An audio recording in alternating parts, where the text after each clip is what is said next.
Kalian sering dengar mata kuliah mekanika teknik atau mekanika fluida, tapi bingung hubungannya sama listrik itu apa sih? Padahal tanpa mekanika, lampu di rumah kita nggak akan bisa nyala loh. Di prodi yang saya ambil di Politeknik Negeri Bandung ini yaitu Teknologi Pembangkit Tenaga Listrik di Polban, kita belajar kalau listrik itu nggak muncul secara tiba-tiba, tapi listrik dihasilkan dari yang namanya konversi energi ataupun perubahan energi yang tadinya dari energi mekanik menjadi energi listrik. Pertama, ada mekateknik. Nah, di sini kita belajar bagaimana struktur pembangkit itu bisa tetap kokoh menahan beban statis maupun dinamis. Bayangkan kalau pondasi turbin nggak stabil, getarannya bisa merusak seluruh sistem loh. Lalu yang kedua, ada yang namanya mekanika fluida.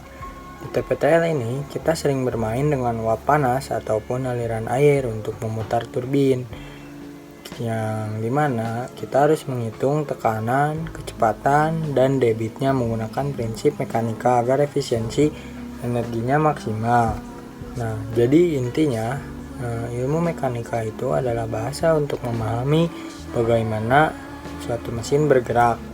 Nah, di jurusan teknik konversi energi ini kita nggak cuma belajar apa yang berputar, tapi kenapa dan bagaimana ia bisa berputar secara aman dan efisien. Jadi intinya hubungan antara ilmu mekanika dengan prodi di TPTL ini sangat erat dan fundamental, di mana ilmu mekanika adalah studi tentang gerak, gaya, dan energi, merupakan dasar teoritis dan praktis untuk hampir setiap aspek pembangkit listrik modern. Nah, di sini ada beberapa aspek kunci dari hubungan tersebut. Yang pertama ada konversi energi, di mana prinsip utama pembangkit adalah mengonversi satu bentuk energi, entah itu kimia, nuklir, panas maupun kinetik, menjadi energi listrik. Proses konversi ini sering kali melibatkan energi mekanik sebagai perantara. Lalu ada yang kedua yaitu turbin.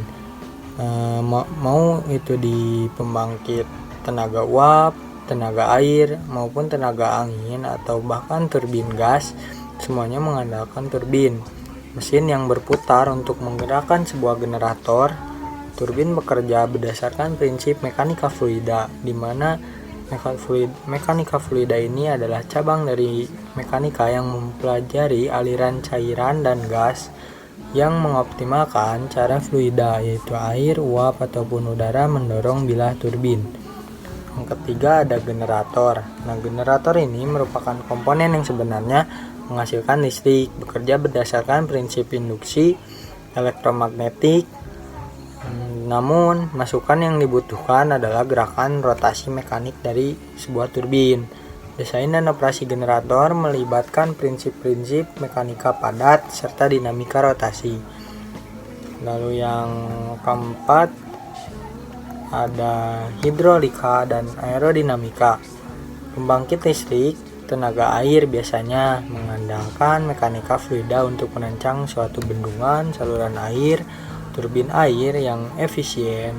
Pembangkit listrik tenaga angin menggunakan yaitu aerodinamika, cabang dari mekanika fluida yang mempelajari suatu aliran udara untuk merancang bilah turbin yang paling efisien untuk menangkap energi angin agar bisa menggerakkan bilah-bilah turbinnya.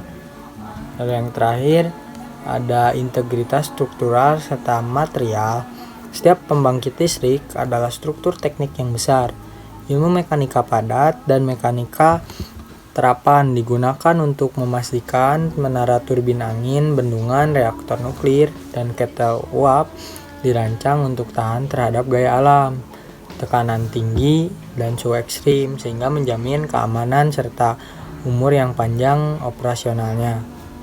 Jadi, singkatnya, teknologi pembangkit tenaga listrik merupakan penerapan langsung dari prinsip-prinsip mekanika untuk mengubah gerakan menjadi listrik tanpa pemahaman mendalam tentang mekanika.